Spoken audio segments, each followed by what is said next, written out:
në kanalin tim. U bë disa kohë që s'po bëj video, në fakt po postoj shumë rrallë tani, besoj e keni kuptuar. Por, sot është ditë e re, edhe vendosa që të hap kamerën edhe të regjistroj. Është ditë e shtunë, është fundjavë, edhe siç e shihni jam në shtëpi.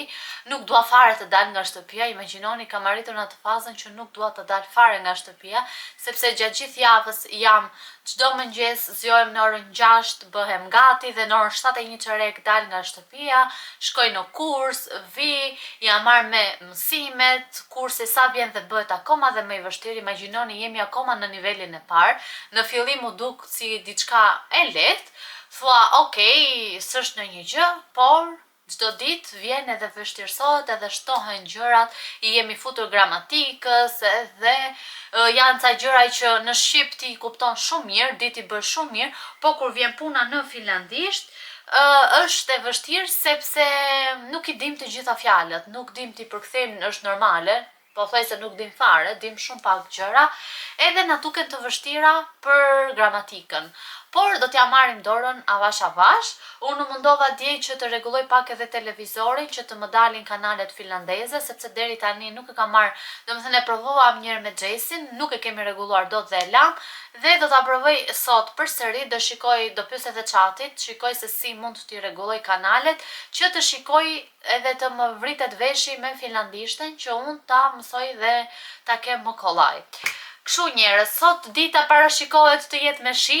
E kemi vrentur, e kemi pasur gjithë javën me shi, ka qenë goxha freskët, 13-14 gradë, sidomos mëngjesi kur unë kam ikur për në kurs, ka qenë pak i ftohtë, kështu që është dashur të marrë xhaketë dhe një bluzë me më të gjata poshtë. E di që ju në Shqipëri apo në Europë jeni duke plasur vape, por ç'a të bëjmë, zona ran për pjesë, ne jemi freskët goxha edhe nuk e kemi një kohë të bukur sot. Unë jam vetëm në shtëpi, sepse futbollisti na ka ikur në futboll, edhe unë do bëj sot të gjitha punët e shtëpisë, që nesër që është e diel dhe Xhesi është në shtëpi, ta kalojmë kohën bashkë, të dalim, të bëjmë pazaret, edhe të shikojmë se çfarë mund të organizojmë në një gjë, edhe pse koha nuk na jep mundësi të bëjmë aktivitete të tjera, sepse e kemi me shi. Nuk e di, shpresoj të hapet, të ndodhi ndonjë mrekulli nesër edhe të hapet. Unë gripi më ka ikur, por më ka ngelur pak kohë, siç e shikoni, por besoj se do më kaloj shumë shpejt. Besoj se kjo javë ka qenë shumë e ngarkuar, si ta them, shumë e zhurmshme nga protestat që po ndodhin në Shqipëri. Më bëhet shumë qefi dhe madje po çuditem se si ne arritëm në këtë ditë që po mblidhemi, dhe më pëlqen shumë fakti që jemi të gjithë brezi jon, të gjithë të rinj, ka edhe brez i prindërve tan, po më pëlqen që janë kaq të bashkuar edhe nuk po dorëzohen. Dje ishte dita e 12 e protestës, e 12? Sot është data 13. Po, dita e 12 e protestës, edhe akoma dhe më shumë po fillojnë edhe po shtohen njerëzit, dhe është një gjë shumë e mirë dhe shpresoj t'ja dalim deri në fund dhe t'ja arrijmë qëllimit ton, që besoj e dini shumë mirë se cili është qëllimi i kësaj proteste. Në fakt edhe këtu të mërkurën apo të martën me datën 9, organizuar proteste edhe këtu në Finland nga shqiptarët për protestuar, domethënë për Zvërnecin dhe për të gjitha gjërat që po ndodhin në Shqipëri.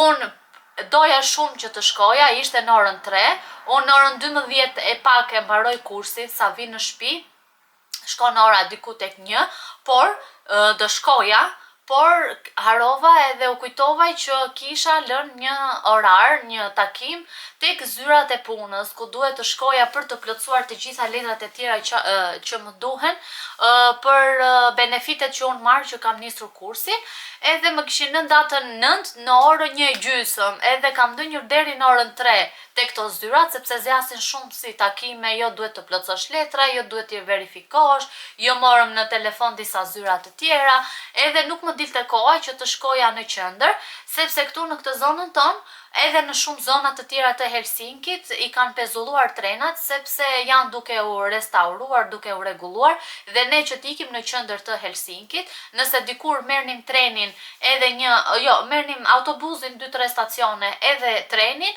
dhe shkoje për 25 minuta në qendër e zën, tani duhet të marrësh vetëm një autobus edhe do gati 50-55 minuta që të shkosh në qendër sepse janë 20 stacione me autobus që ti të shkosh nga këtu deri në qendër. Edhe protesta në fakt organizohen në qendër. Dhe unë dola në 2:30, shiu binte shumë atë ditë në fakt, siç ju thash, ka qenë gjithë java me shi, edhe nuk munda të shkoj dot. Por nëse ne kur të vim në Shqipëri do ketë akoma protesta, unë patjetër do dal, sepse më pëlqen shumë që të jem pjesë e kësaj gjëje. Edhe kështu njerëz, ju që jeni në Shqipëri, mos e humbisni rastin, edhe shkoni bashkojuni njerëzve në protestë. Kam vënë re edhe dje e pash, domethënë që këtë fundjavë do bashkoheshin edhe njerëzit nga qytetet e tjera në Tiranë, sepse base është më e lehtë që të organizohen protestat në një vend, edhe të mblidhen të gjithë në një vend. Edhe kështu nuk ka gjë më të bukur që më në fund erdhi dita që ne të ngrihemi dhe të kërkojmë ato të drejtat tona, edhe të luftojmë për vendin tonë në thonjza, për të mos e shitur, por mos t'ja u dhënë të huajve dhe t'i mbajmë vetë këto bukurinë natyrore dhe çdo gjë tjetër që ne na takon.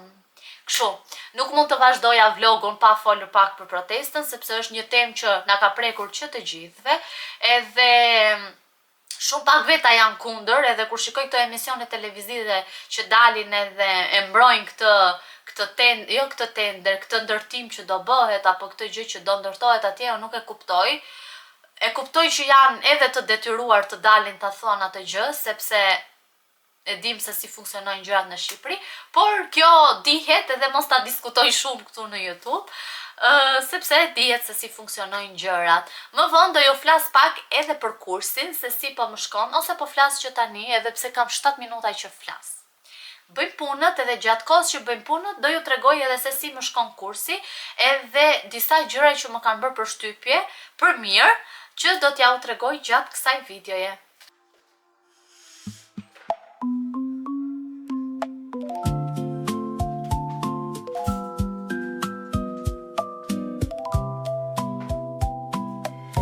You set your cup down slow on my crooked little desk. Your sleeve brushes my hand and I forget the rest. You laugh at something small, then look away too soon.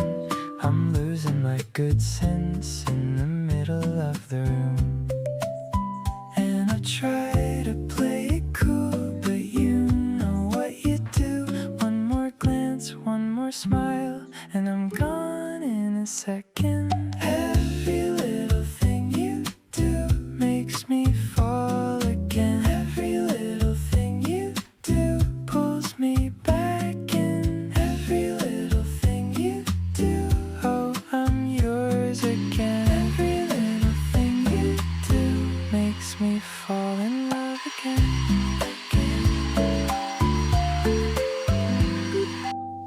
You hum while closing books.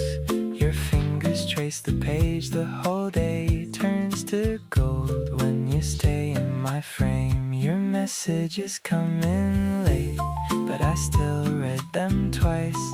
That little heart you send keeps me up all night. And I try to play it cool, but you know what you do. One more glance, one more smile. Tani, ndërkohë që pastrojmë këtë pjesën këtu, tash t'ju tregoj pak për pjesën e kursit. U bë 2 javë, domethënë dje mbyllëm 2 javë që kam shkuar në kurs, edhe mund të them që kjo javë e dytë ishte pak më e lehtë që të mësohesha me këtë rutinën e re, se siç e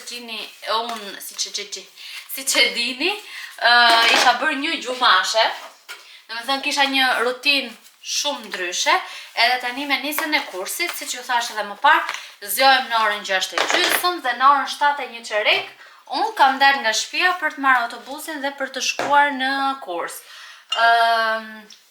Jam mësuar me këtë rutinën e re tani, Nuk është se më bën përshtypje shumë tani zgjimi, sepse javën e parë sa vija në shtëpi direkt ja futja gjumit, sepse edhe gjatë ditës në fakt ndjesha si e lodhur, më dhimnin syt, sikur më flihej, kurse këtë javën e dytë ka qenë pak më ndryshe dhe po ja marr dorën kësaj rutinës së re. Tjetër që doja të flisja ishte për sa i përket mënyrën se si këte mësohet, se si këte ju shpjegohet studentëve, mënyrën se çfarë sistemi kanë këta. Besoj e keni lexuar edhe dëgjuar më përpara që Finlanda ka sistemin më të mirë në Europa, në botë nuk e di, më duket se në botë. E kërkova dhe në Google edhe është një studim, një artikull që kanë nxjerrë në Shqip për një studim që është bërë që Finlanda ka sistemin arsimor më të mirë në botë, është rënditur si kombi më i arsimuar në botë me një normë 100% të shkrim leximit për njerëzit mbi 15 vjeç. Ndër arsyet e përmendura janë mungesa e testimit të standardizuar, vendosja e themelit si prioritet, aksesi në edukimin e hershëm të fëmijërisë dhe trajnimi i mësuesve. Një nga gjërat që shumë finlandezë kuptojnë nga vitet e tyre të hershme të shkollës dhe kopshtit është që të luajnë njashtë. Puna serioze në shkollë fillon relativisht vonë në Finland dhe edukimi i fëmijërisë së hershme fokusohet në të drejtën për të luajtur dhe për të mësuar dhe për të marrë pjesë. Fëmijët këtu e fillojnë shkollën kur janë 7 vjeç dhe më pas vazhdojnë të ndjekin shkollën e përgjithshme nga 7 deri në 16 vjeç. Nuk ka lëndë apo teste specifike për fusha të ndryshme të kompetencës dhe 4 orë arsim parashkollor në ditë. Ofrohen falas në kopshte për të gjithë fëmijët e moshës 5 deri në 6 vjeç. Tani, që doja ta lidhja pak me mënyrën se si ne po studiojmë tek shkolla, edhe pse është herët për të folur, por gjërat që mua më kanë bërë përshtypje janë, ne kemi 2 mësuese kryesore, shumë klasat të tjera kanë vetëm 1 mësuese, por këto 2 mësuese që ne kemi janë shumë të mira. Njëra është mësuese kryesore që na flet që na mëson për gramatikën dhe për të gjitha rregullat drejtshkrimore të finlandishtes e të gjitha këto, ndërsa mësuesa tjetër na bën përsëritje për gramatikën, por na flet dhe për jetën këtu në Finland, për jetën, për punën, për mënyrën edhe na ndihmon domethënë për dokumentat të ndryshme se si mund t'i plotësojmë, për vende të ndryshme që ne mund të vizitojmë në Finland. Për shembull, dje ajo është marrë 1 orë e gjysmë duke na treguar vendet, atraksionet që ne duhet të vizitojmë këtu në Finland. Kur them atraksione, e kam fjalën për muze, për opera, për bibliotekat e mëdha që kemi, ndërkohë ne kemi një bibliotekë të madhe në qendër të Helsinkit, çdo lagje, në fakt çdo zonë ka biblioteka, por kjo që është në qendër, që unë kam qenë 2 herë dhe kam qenë thjesht për të pirë kafe, kam parë që ka libra që mund të ulesh dhe të lexosh, por imagjinoni, në atë bibliotekë nëse doni dhe pëlqeni muzikën, keni studio muzike ku mund të shkoni dhe të bëni muzikë. Mund të mësoni, t'i bini dhe të luani vegla të reja, për shembull si kitara, piano, nuk e di, edhe vegla të tjera. Gjithashtu organizohen si domethënë të mësosh gjuhën edhe të pish kafe, të ofrojnë kafe falas dhe organizohen grupe 1 herë ose 2 herë në javë dhe ti duhet të regjistrohesh ose të plotësosh atë gjën që do marrësh pjesë, edhe shkon, pini kafe si grupi që formohet domethënë, dhe mësoni një gjuhë të huaj, për shembull finlandishte, arabishte, frëngjishtja ishte, anglishtja gjithashtu. Pra ke shumë mundësi të ndryshme për emigrantët që duan të adaptohen në këtë vend, edhe që të mësojnë më mirë gjuhën. Domethënë të krijojnë kaq shumë lloj mundësish, kaq shumë lloj aktivitetesh ku ti të shkosh edhe të mësosh, vetëm të kesh vullnetin edhe dëshirën, sepse këtu mundësit janë të shumta. Dhe një gjë që kam vënë re është që gjatë orës së mësimit, nuk e di, po shkojmë me qef në kurs, sepse nuk e kemi atë stresin që unë nuk e kam kuptuar këtë, unë nuk e kam bërë këtë detyrë, sepse ka dhe detyra që nuk arrim t'i plotësojmë sepse nuk i kuptojmë. Tani ka dalë edhe çati, por ne mundohemi, në fakt kemi rënë një klasë shumë e mirë. Këtë na e thot edhe Zysha, sepse kemi rënë një klasë shumë e mirë. Jemi nga të gjitha vendet e botës, imagjinoni të gjitha vendet e botës, pothuajse, nuk më ka rënë asnjë shqiptar dhe me thënë të drejtën nuk doja që të më binte ndonjë shqiptar në kurs, për arsye sepse nuk doja që të flisja shqip. Dhe domethënë kisha dëgjuar edhe nga njerëz të tjerë që është më mirë mos të kesh nga krahina nga vendi jot në kurs, sepse do flasësh vetëm shqip edhe do anashkalosh finlandishten edhe anglishtin që ne merremi vesh edhe kuptohemi. Dhe për këtë kam qenë me fat, kemi rënë nga shumë shtete të ndryshme, flasim anglisht me njëri tjetrin, në ornar të mësimit neve bëjmë finlandishten edhe mundohemi domethënë ato ca pyetje gjëra që mësojmë ti themi në finlandisht. Edhe tjetër doja të dilja te sistemi, domethënë që nuk e kemi atë stresin që ne nuk e dim diçka, që ne do na pyesim mësuesja, domethënë unë isha me këtë idenë që funksionon siç në Shqipëri, që shkonim në shkollë me frikë, që do na ngrej mësuesja në mësim, kemi qenë gjithkohon të stresuar dhe në ankth që nuk e kemi ditur një gjë ose kemi pasur frikën e mësuesve se kanë qenë shumë të repta.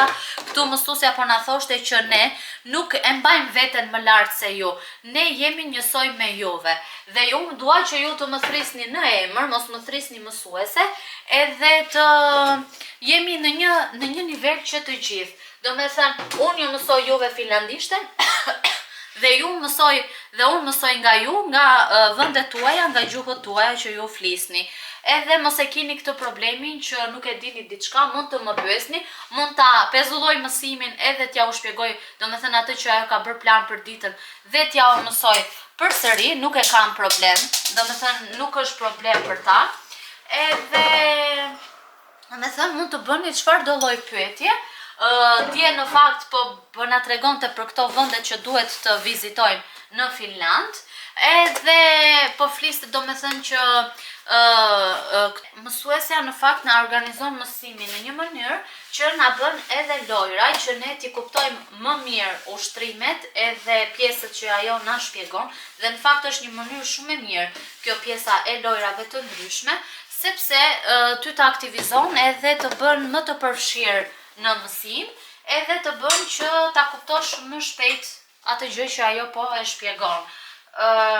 Gjithashtu, kur po na tregonte këto vendet që ne duhet të vizitojmë, operën, muzeun, gjëra të ndryshme, kopshin zoologjik që un kam qenë, unë i bëra një pyetje, nuk e di pse, po është hera e parë, edhe kur kam qenë në universitet, që unë universitetin e kam bërë në anglisht dhe kam pas gjithmonë kompleks të folurën, edhe nuk flisja fare, edhe kur i dija përgjigjet, edhe kur i kisha bërë detyrat, nuk flisja, sepse kisha kompleks se mos i thoja gabim, edhe mendoj se në Shqipëri është shumë kjo pjesa këtu që ne kemi frikë se mos paragjykohemi dhe më mirë zgjedhim të mos flasim, edhe unë e kam pas këtë gjë, por që këtë herë në kursin e finlandishtes më nuk më intereson fare se si e flas anglishten, kuptohemi, e flas aq sa çunë di, edhe të gjithë jemi në këtë lloj niveli, domethënë nuk jemi perfekt në anglisht, por kuptohemi shumë mirë me njëri tjetrin edhe e vërej që dita ditës përmisohemi. Dhe i bëra pyetje mësuese se doja të dilja këtu. I bëra pyetje mësuese se ishim duke folur rreth Finlandës, e thash pse jo mos t'ja bëj këtë pyetje. Dhe duke qenë se në shumë studime Finlanda gjithashtu ka dalë si një nga vendet me popullsinë më të lumtur në botë, e pyeta sepse me thënë të drejtën kisha kuptuar pse mund të jetë një nga vendet më të lumtura në botë, po doja të dija edhe mendimin e një prita u kamerë, sepse jam këtu poshtë, duke pastruar. Dhe që po thoja, kisha menduar vetë sepse njerëzit në Finland janë më të lumtur në botë, por doja të dija edhe mendimin e një finlandeze, një qytetare nga Finlanda. Dhe e dini se çfarë tha? Edhe qeshi me mua se tha pse po ma bën këtë pyetje, po i thash, duke qenë se kam parë këto studime, doja të dija edhe mendimin e një qytetari nga Finlanda. Se ne emigrantët sado nuk e kuptojmë dot që pse këta janë kaq të lumtur si popullsi. Se ne jemi mësuar me atë mënyrën tonë të rritjes, me atë sistemin tonë, edhe na bën përshtypje çdo gjë që këta kanë edhe bëjnë. Edhe tha Zysha, kjo pyetje do që të mendohen pak. Edhe e di çfarë përgjigje më dha? Më dha përgjigja që Zysha më dha ishte që ne finlandezët jemi një popull i lumtur, për arsye përveç sistemit që këta kanë krijuar, që të drejtat e çdo njeriu janë të parat, që ligji funksionon në çdo lloj gjëje, nuk ka korrupsion, mund të ketë, por domethënë shumë i pak në krahasim me vendet e tjera. Një gjë tjetër që Zysha më tha dhe që më pëlqeu shumë si përgjigje dhe po e dëgjoja me shumë vëmendje dhe imagjinoja se si është në vendin ton dhe kishte shumë të drejtë, ishte që finlandezët janë populli më i lumtur për arsye sepse ata janë njerëz që duan dhe preferojnë gjërat e thjeshta, nuk duan gjërat e luksit. Domethënë nuk punojnë, nuk e kanë si qëllim në veten e tyre që unë këto 2 muaj do punoj sepse dua të marr patjetër makinën më të fundit, ose çantën e Louis Vuittonit, ose çantën Hermes. Domethënë ti nëse e ke mundësinë nga puna që ti bën është okay, por ndërkohë ti vendosësh vetes tënde stres që unë e dua patjetër këtë gjë, siç në shumë vende të tjera ndodh, sepse e kemi parë dhe jetojmë përdit këtë lloj gjëje, edhe vërtet krijon stres në mendjen e njeriu. Këta këtu nuk e kanë, këta luftojnë vetëm për gjërat e thjeshta, këta duan të jenë të lumtur, ushqen shëndetshëm, edhe tha ne mjaftojmë me pak gjëra, po të keni vënë re, tha, duke qenë se këtyre ju mungon dielli, ne kur na del dielli, vetëm disa rrezë diell, ne na ndriçon fytyra, sepse është një gjë që ata mezi e presin edhe ju mungon. Kurse ne, çfarë ndodh me ne? Jemi mësuar me temperatura që kemi, me kohën që kemi në Shqipëri, edhe nuk na bën përshtypje, domethënë nuk e vlerësojmë kohën, natyrën që kemi, siç këta këtu e vlerësojnë. Domethënë këta vërtet kanë dimrin e gjatë, dimër të ftohtë, por ama e vlerësojnë çdo gjë, edhe nuk e stresojnë veten që o babo, ne duhet të mbledhim lek që të shkojmë për në verë, në një shtet tjetër për plazh edhe në resortin më të mirë se të shkoj ajo familja tjetër, sepse jam e sigurt që në Shqipëri ndodhin këto krahasime. Jo po, ka shkuar ai tani, mos shkojmë edhe ne, ndihesh shumë inferior në Shqipëri për këtë gjë. Ndihesh sikur ti edhe pse si ke mundësit, prap do ta gjesh mënyrën që ti bësh ato lloj pushimesh, kurse këta këtu për pushimet e verës shumica shkojnë në shtëpitë e tyre të fshatit dhe mundohen të kalojnë kohën me sauna, po thoshte Zysha, shkojnë tek shtëpitë e fshatit, po të shikosh shtëpitë private që janë këtu, janë të gjitha të mbjella në proporët e tyre me perime të ndryshme, jo se ne në Shqipëri nuk I mbjellim, por ama dua të më kuptoni, në atë ku dua të dalë, domethënë që ne gjithë jetën tonë luftojmë që të kemi këtë, të kemi gjën më të mirë, gjën më të shtrenjtë, por kjo gjë ne na jep stres dhe nuk na bën të lumtur. Dhe prandaj këta këtu janë populli më I lumtur në botë, sepse mjaftohen me gjëra të pakta, edhe jo me gjëra luksi dhe gjëra të tepruara, siç është përhapur shumë, siç edhe rrjetet sociale e kanë bërë, domethënë edhe janë duke I ushtruar turistni njerëzve, sepse në rrjetet sociale shikon vendet ku shkojnë, gjërat që blejnë, thua jo po e dua dhe unë, jo po dua dhe unë të shkoj, në përpara mjaftoheshin me pak. Edhe këtu është një popull që mjaftohen me pak, edhe janë njerëz shumë të thjeshtë, dhe prandaj ne na bën përshtypje se si ka mundësi janë kështu, si ka mundësi nuk mërziten, sepse këtë jetë kanë krijuar dhe kështu janë ndërtuar si popull. Këtë doja të thoja, shpresoj të mos ju kem lodhur kokën, por janë gjëra që mua po më bëjnë përshtypje këtu, edhe pse jo t'i ndaj edhe me juve. Tani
Tani që i mbarova punët, u vesha, në fakt ndrova vetëm pantallonat, vesha një palë streqe.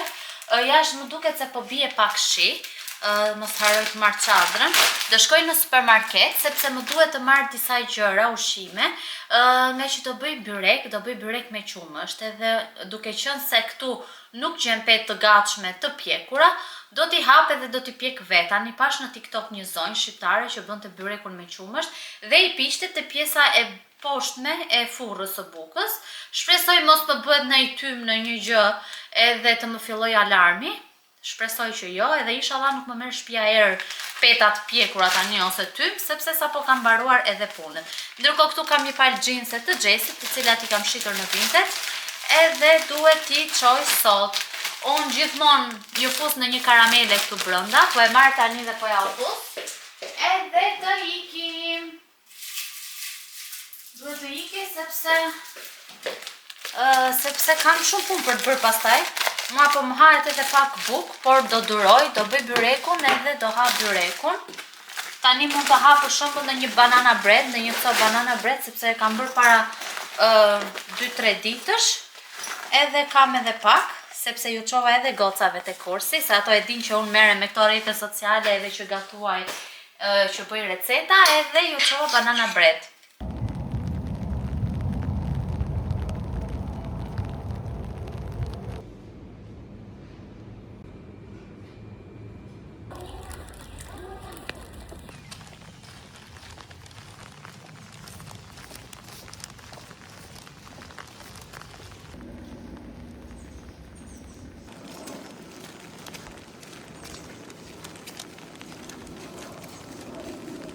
Ndërkohë tek lagja jon, ku dalon tek këtë liçeni, u organizoka si tip festa. Edhe mund të blesh, pse se kam produkte të ndryshme, grill, burger, edhe pas kam bërë shumë lezetshëm. Hera e parë që shikoj këtu tek ne të bëhet diçka e tillë.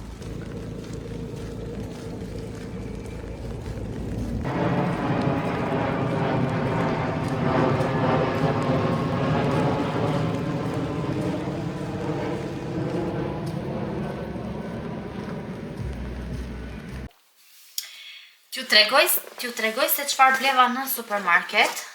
Mora një gjarp, kam pak gjarp, por më duhesh edhe pak më shumë për byrekun.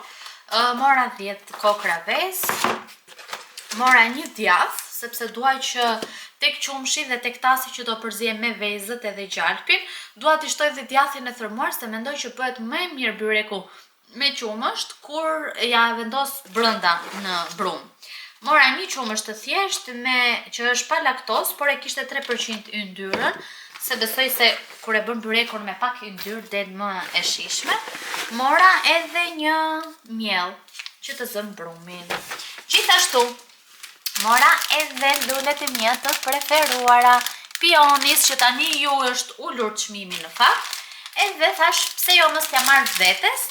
Edhe t'i vendosim tek tavolina aty, ose tek tavolina e bukës, nuk e di ku do t'i vendos, do ja gjejmë vendin. Tani do t'i vendos direkt, ja shkurtojmë pak edhe bishtat, se janë shumë të gjata, edhe të na ngjajë shtëpia bukur, tani që kemi mbaruar edhe punët.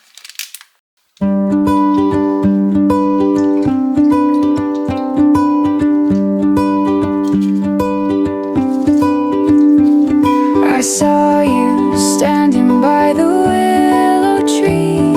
Your laughter danced like ripples on the sea. The world stood still, the sky leaned down to see. And I wonder if you feel it too. This spark. Tani do përgatisim një herë brumin. Është shumë e thjeshtë, siç bëjmë për byrek, për lakror. Jo lakror në dypet, lakror si që bëjmë në nga në jonë. Do na duhet 500 gram miell, krip, unë do t'i shtoj dhe pak vaj ulliri dhe pak uthull brumit brenda, sepse e bën të hapet më shpejt peta dhe bëhet më elastike, edhe tjetër krip, kaq edhe ujin. Të gjitha këto përveç miellit unë ja shtoj me sy, vetëm miellin e peshoj, edhe do fillojmë direkt nga hapja e petëve, sepse edhe duhet t'i pjekim, është edhe kjo. Edhe petët gjithashtu duhet të hapen të holla. Unë dua të përgatis edhe një Reels, sepse e di që i pëlqeni shumë, edhe i shikoj që sa herë përgatis Reelsa me gatim, sidomos to tradicionalet, siç është Revania herën e para disa herësh, që është pëlqyer goxha shumë, edhe pse jo mos t'i përgatis duke qenë se kam edhe kohën.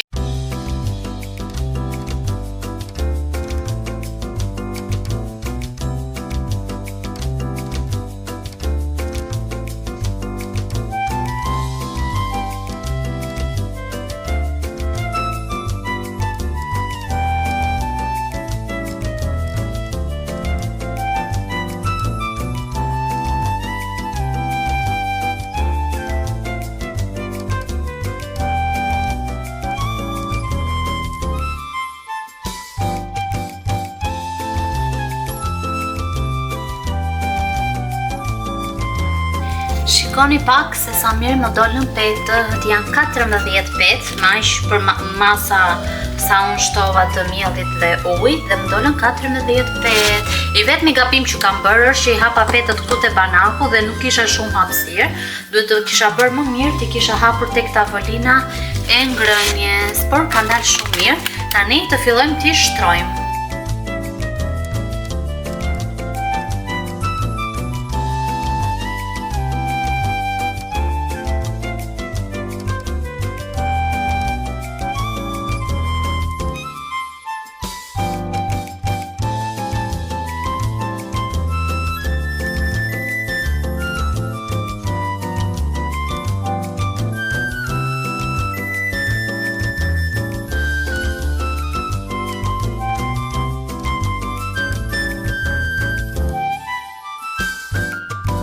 Gjesi nga dita tjetër e këtij vlogut është e diel edhe unë po bëhem gati.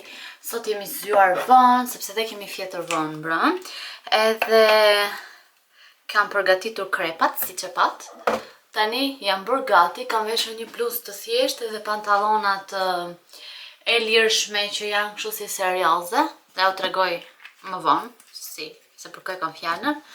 Edhe do dalim me shoqërin ton të re, do shkojmë në një qytet në jug të Finlandës që quhet Hämeenlinna, edhe unë s'kam qenë ndonjëherë aty në fakt, as Gjesi, besoj se jo, as Gjesi, edhe do shkojmë aty. Ky qytet është i njohur për një kështjell, më duket që ka atje më sa lexova, se para se të shkoj në një vend dua të di se ku është, çfarë ka, çfarë s'ka, në mënyrë që të dim se ku po shkojmë, përveç se emrit. Sot, sikur po del pak dielli, edhe pse dje e kam mbytur në shi, unë do bëjmë gati shpejt e shpejt, nuk është se do bëj ndonjë gjë kush e di, këto që bëj për herë, dhe do të vetëm pak blar sot, që të ngjajmë pak bukur në foto, po bërëm ndonjë foto. Edhe shumë. Kjo është plani për ditën e sotshme.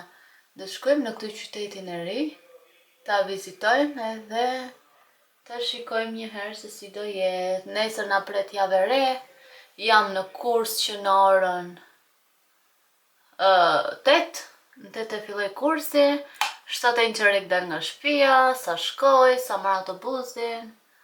8:50 arri në fakt te kursi, 8:15, 8:50. E kam shumë afër në krahasim domethënë me çfarë ka njerëz të tjerë që vinë me nga 2 autobusa, unë jam lule. Edhe kështu njerëz.